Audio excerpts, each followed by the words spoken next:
Hello everyone. मैं हूं आपका दोस्त डॉक्टर संदीप यादव और आज मैं बात करने वाला हूं आपके सर्टिफिकेट कलेक्शन के बारे में। आप सभी जान चुके होंगे कि वीडियो किसके लिए है। हाँ जी, आप में से जिसने भी रिसेंटली अपना एफएमजी एग्जाम क्लियर किया है, ये वीडियो स्पेशली उन लोगों के लिए है।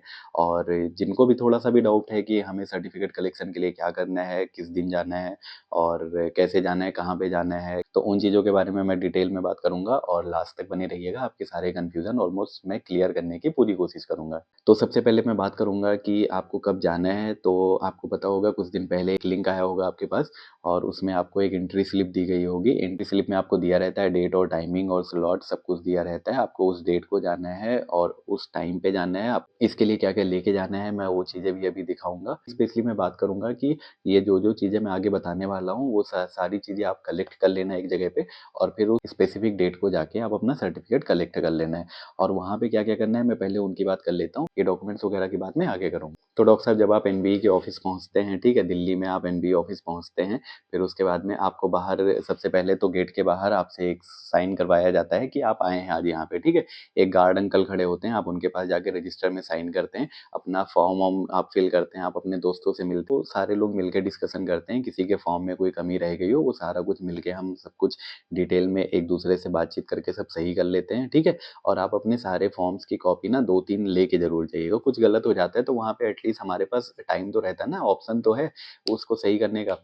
फिर उसके बाद में आपको पहले तो मेन ऑफिस के बगल कॉन्फ्रेंस हॉल है जहाँ पे आपको बिठाया जाता है ताकि आप अपने बाकी बचे काम को वहाँ पे कर सकें और शांतिपूर्वक वहाँ पे बैठे रहें, ठीक है। क्या होता है कि हमें एक ट्रैवल फॉर्म भी दिया जाता था कि हम हर साल कब गए। जैसे मैंने रसिया से अपनी एमबीबीएस करी है तो पूरा लिखना पड़ता था उसमें कि मेरा डिपार्चर क्या था, date of departure, date of arrival क्या था, वो सारा कुछ उसमें लिखना पड़ता था। फिर उसमें कैलकुलेट करके बताना होता था कि आपने कितना टाइम वहाँ पे स्पेंड किया है और कितना टाइम यहाँ पे, क्योंकि कोविड के चलते बहुत सारे लोगों ने ऑनलाइन क्लासेस करी थी। ऑलमोस्ट हम सबकी क्लासेस ऑनलाइन हुई थी।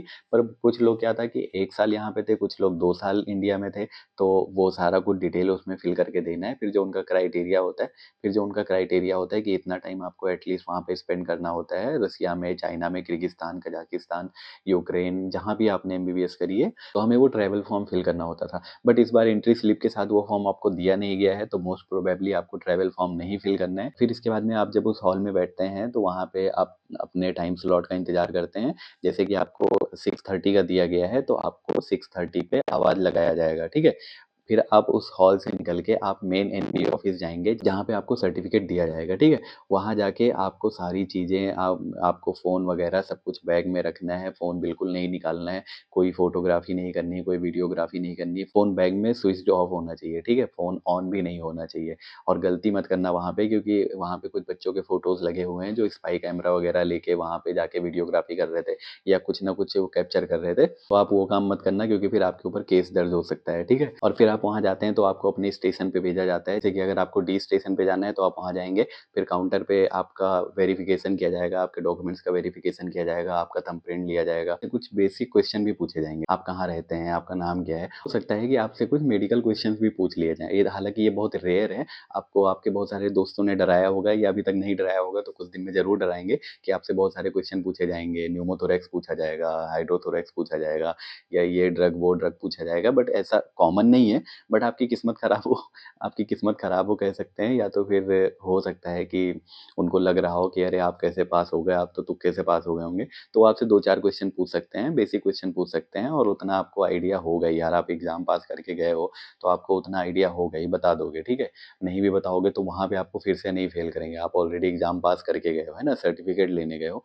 तो इसलिए बेसिक चीज़ें ध्यान में रखते हुए जाना है, क्योंकि हमें हर सिचुएशन के लिए रेडी रहना होता है। ये नहीं कि अरे पूछ लिया तो मैं बोलूँगा कि मैंने तो पास कर लिया एग्ज़ाम, अब क्यों पूछ रहे हो? ऐसा कुछ नहीं है, ऐसा मन नहीं सोचना है। कोशिश करना है कि वहाँ पे जो पूछें आपको उनका जवाब देना है, ठीक है? फिर वहाँ से सर्टिफिकेशंस के बाद आपको आगे भेज दिया जाएगा। आगे काउंटर पे जाके आपको अपने नाम का इंतज़ार करना है, वो आपको बुलाएँगे। आपको तब तक पानी की बोतलें दी जाएँगी, आप जितना पानी चाहो पी सकते हो, आप कॉफ़ी भी ले सकते हो, आपको कॉफ़ी भी प्रोवाइड की जाएगी और कॉफ़ी के साथ में आपको ब्रेड पकौड़ा भी दिया जाएगा, ठीक है?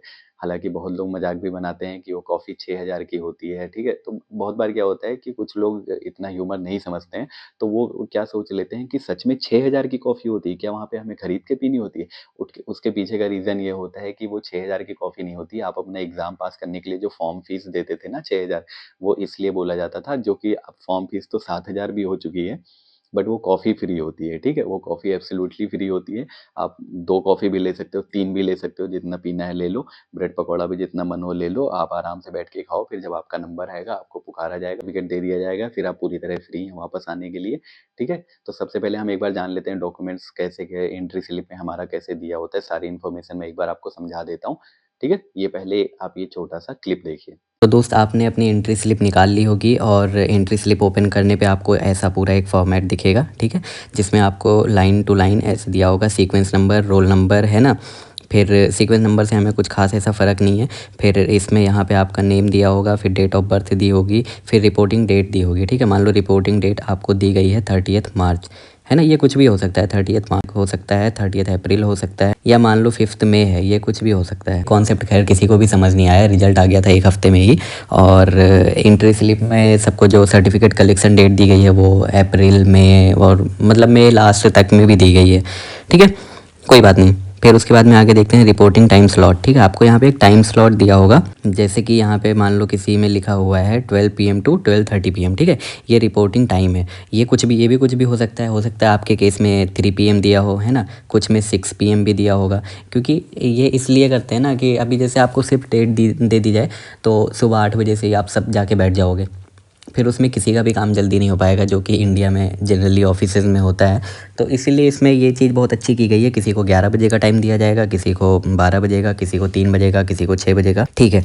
फिर आपको स्टेशन फॉर वेरिफिकेशन दिया होगा, ठीक है? स्टेशन फॉर वेरिफिकेशन मान लो आपको डी दिया है, किसी को ई देगा, किसी को ABCDEF जो भी दे दे, ठीक है? ये सबके स्टेशन अलग अलग हैं। जब आप अंदर जाओगे तो आपको उस स्टेशन पर भेजा जाएगा कि जैसे मेरा डी है तो आपको डी पे जाना है, ठीक है?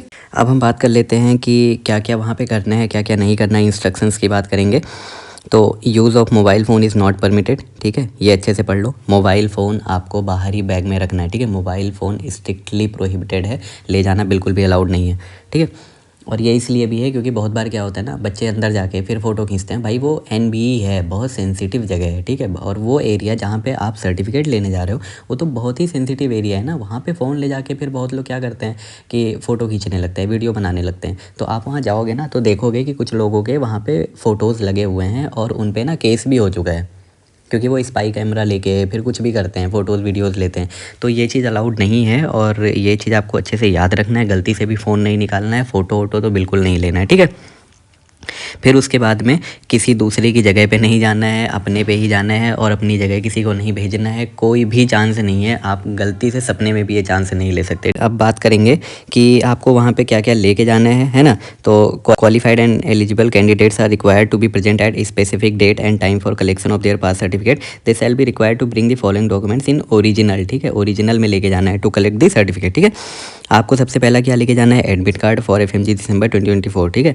जो आपने एग्ज़ाम देने के टाइम पे जो एडमिट कार्ड लेके गए थे वो एडमिट कार्ड लेके जाना है। बहुत लोग के पास तो सेम होता है जो हम लेके जाते हैं एग्जाम में, बहुत लोग उसको संभाल के रखते हैं। अगर आपके पास वो वाला है तो वेल एंड गुड, अगर वो वाला नहीं भी है तो सेम कॉपी आप उसकी निकाल के दोनों साइड की लेके जा सकते हो। फिर हम आगे बात करें तो हमें चाहिए होगा हमारा पासपोर्ट, क्योंकि आप FMG हो तो पासपोर्ट आपके जीवन में बहुत मैटर करता है, लेके ही जाना है। इन केस आपके पास कोई पुराना पासपोर्ट था, मान लो खो गया है या कुछ भी, तो आप पुराने पासपोर्ट की कॉपी अगर आपके पास है तो वो ले जा सकते हैं, मतलब उसको तो लेके ही जाना है नए पासपोर्ट के साथ में।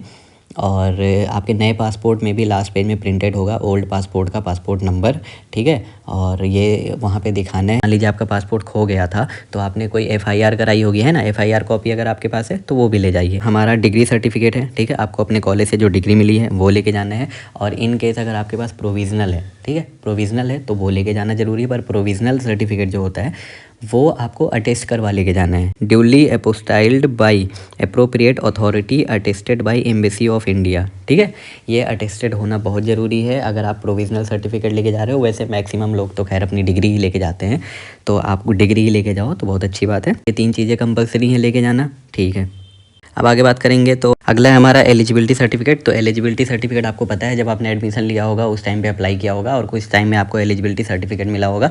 हो सकता है उस टाइम पे MCI से मिला हो या फिर NMC से मिला हो, जब भी मिला हो तो एलिजिबिलिटी सर्टिफिकेट लेके जाना बहुत ज़रूरी है। और इन केस एलिजिबिलिटी सर्टिफिकेट नहीं है तो आपको पता होगा आपने उस टाइम अपना नीट का रिजल्ट लगाया होगा, है ना?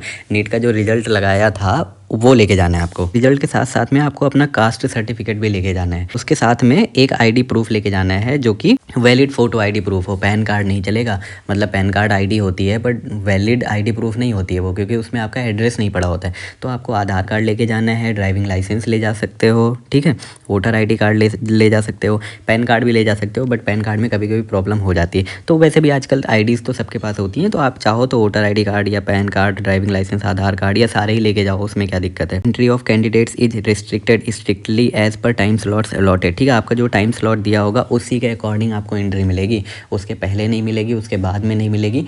और अपने फिंगर पे आपको कोई भी कलर, मेहंदी और कुछ भी ये सब नहीं कराना है, टैटू नहीं कराना है और कलर नहीं लगाना है, क्योंकि वहाँ पे आपको फिंगरप्रिंट देना पड़ेगा, तो उसमें प्रॉब्लम हो सकती है। आगे आपको एक ये सेल्फ डिक्लेरेशन फॉर्म दिया जाएगा जिसमें आपको अपना नाम लिख के ये सब फिल करना है। ये करने के बाद में आपको अपना लास्ट में नाम लिखना है, कैंडिडेट नेम, फिर कैंडिडेट रोल नंबर, फिर सिग्नेचर ऑफ कैंडिडेट, फिर इसमें डेट डालना है उस दिन का, और प्लेस तो लिखा ही है, ठीक है। यहाँ पे फिर से आपको अपना सिग्नेचर मारना है, ठीक है। हाँ, तो डॉक्टर साहब आई होप कि मैंने सब कुछ क्लियर कर दिया होगा, और कुछ चीज़ें अगर रह गई होंगी तो आप कमेंट सेक्शन में अपना क्वेश्चन ड्रॉप कर सकते हो। तो डिस्क्रिप्शन में आप मेरे इंस्टाग्राम पेज पे भी जा सकते हो, मैं लिंक यहाँ पे डाल दूंगा डिस्क्रिप्शन में। वीडियो को पूरा देखने के लिए थैंक यू सो मच। जल्दी मिलते हैं अगले वीडियो में।